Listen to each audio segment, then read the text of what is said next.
Yan, dito na lang po tayo sa susunod na topic natin. Ito, Harry Roque na kuryente, mga kababayan, mga DDS. Basta DDS na akla, kupal. Uy, yabang mo naman, GP. Ganyan ka na ba kasama ngayon? Bakit ganyan na yung mga salita mo? Hindi, wala lang, nangiinis lang ako. Kasi tingnan nyo ha, binalita kasi nitong si Harry Roque, mga kababayan, na ngayong araw daw po, ay magdideklara ang ating presidente na si BBM ng martial law para hindi daw po matuloy ang INC National Peace Rally. Oh, kita nyo, meron bang nangyari, Harry Roque, na nagdeklara ng martial law si PBBM? Kung isipin na lang natin kung totoo ang sinasabi ni Harry Roque, mga kababayan, na si PBBM po ay magdideklara ng martial law. Bakit? Ito ang tanong. Bakit si Pangulong Bongbong Marcos nagdeklara pa po, mga kababayan, ng walang pasok ang klase ng mga estudyante sa Maynila at Quezon City para mabigyang daan ang gagawing rally ng INC ngayon. So, ibig sabihin, itong si Harry Roque at ang mga DDS ay talagang sobrang sinungaling, sobrang kupal. Diba? Ito po yung binitawan niya one day ago. Sinabi ni Attorney Harry Roque na may plano ang Marcos administration na magdeklara ng martial law para pigilan ang malawakang kilos protesta sa Enero at 13 na kumontra sa impeachment laban kay BP Sara Duterte. Kita nyo ha, yung mga DDS gamit na gamit talaga nila. Kasi yung sinasabi ng mga DDS, ang INC rally ay impeachment, ay kumontra sa impeachment laban kay Vice President Sara Duterte. At sinasabi niya pa na magdideklara daw ng martial law si Pangulong Bongbong Marcos. Martial law? Paanong martial law? Mga kababayan, binigyan nga kayo ng daan eh. Binigyan kayo ng pagkakataon, ay hindi pala ang DDS. Ang INC binigyan ng pagkakataon para maisagawa ng maayos, walang maging problema ang gagawing rally. Kita nyo, walang pasok ang mga estudyante natin. Diba? O sabi ni Beauty, support si PBBM sa rally ng INC. Tama po. Support si PBBM sa rally ng INC. Paano natin nasabi yun? Yung pagdideklara lang ng walang pasok, yun na ay paniguradong suporta sa rally ng INC. Pero ibang usapan na, mga kababayan, 'di ba?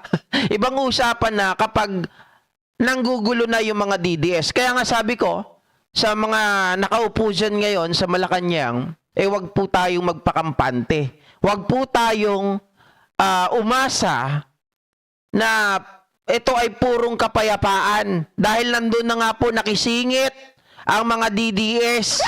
Baka mamaya magulat kayo, may nagwawala na doon, resign BBM ang isinisigaw.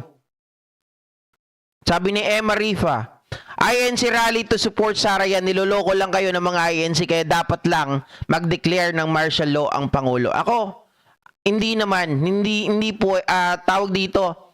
May basihan ang pagdideklara ng martial law. Parang tanga lang itong si Harry Roque. Mga kababayan, kung natatandaan ninyo po sa mga may edad na dito, sorry sa aking salita, sa mga thunders, 'di ba? Alam niyo naman po siguro ang history na kung saan po, kung kailan at ano ang dahilan ng pagdideklara ng dating presidente na si Pangulong Macoy, 'di ba? Ng martial law.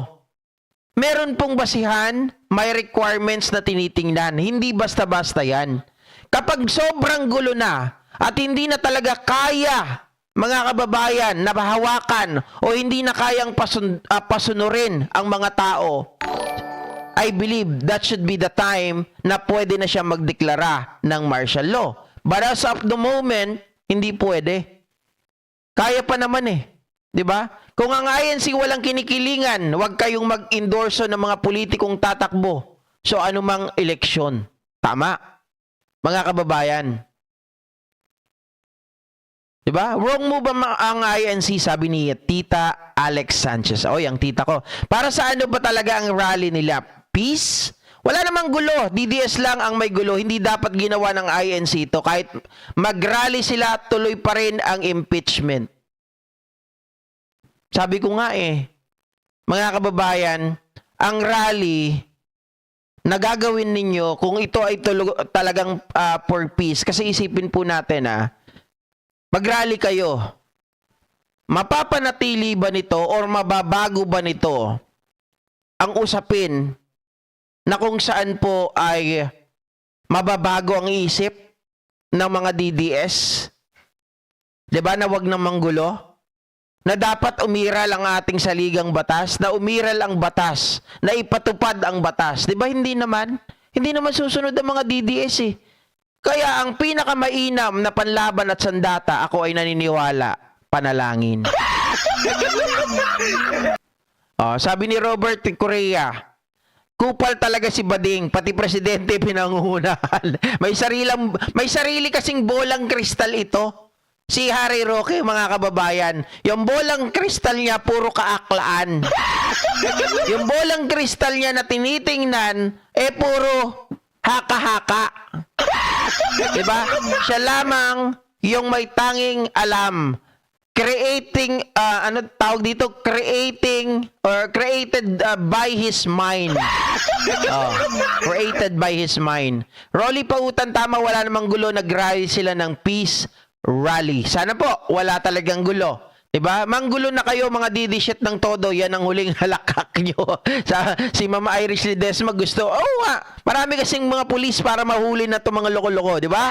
Ma'am Clarissa Castillo, shoutout po. Semi Celeste, manggagamit mga DDS kasi wala silang sariling puwersa. Yan. 'Di ba? Ayan tuloy si Ma'am Maris Gasilos. Salamat po sa pag-share ng blessing. Rose Matsu, bibilib pa ako sa INC kung mapatahimik nila bunganga na mag-ama Duterte sa Kakamura. 'Di ba? Diyan makikita ang tunay na layunin ng INC. Diyan makikita ang dignidad. Yan ang salamin ng INC. Diyan sila uhusgahan ng taong bayan. Sabi ko nga, mga ka-GP Natics, alam mo, tama po kayo. Wrong move yung gagawin dito. Kasi nasingitan na sila ng mga DDS.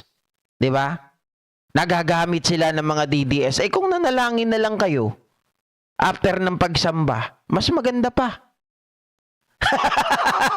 Si Tatay Philip sabi niya, dual balls of crystal ni Rocky Mau.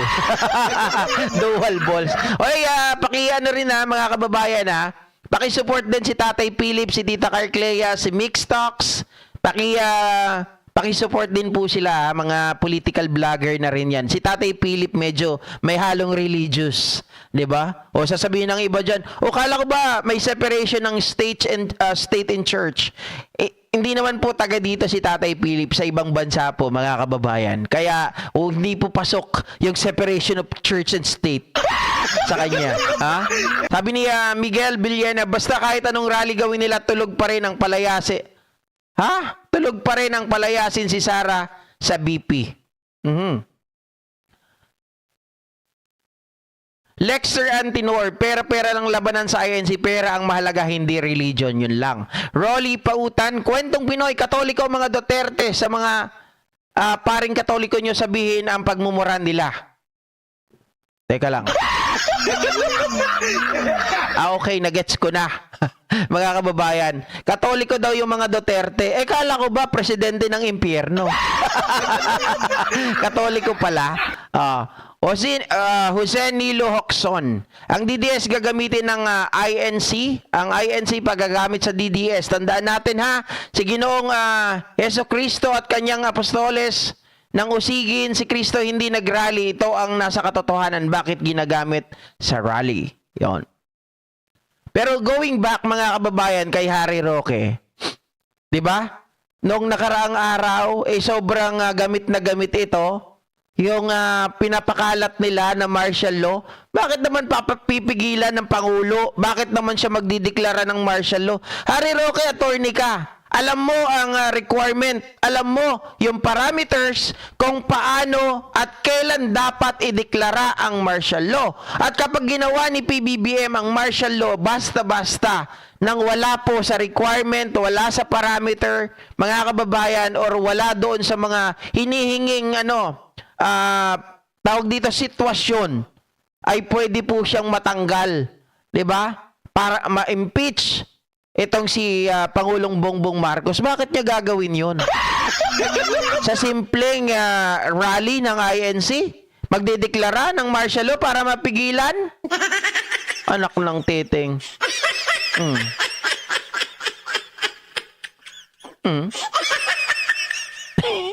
Nagagalit na tuloy si Faith and Trust Vlogs. Use and place, hala, panggulo kayo, kahit 65 million kayo, kung magulo kayo sa Republika ng Pilipinas, proklamo ko kung ako ang presidente, I'm proclaim martial law. Hindi, pag magulo at hindi na kaya talaga na, sabi ko nga, may isaayos, yun. Pwede na mag-declare ng martial law. Sabi ni Tita Maris, president ng impyerno kinampihan ng INC. Ayan, mga kababayan.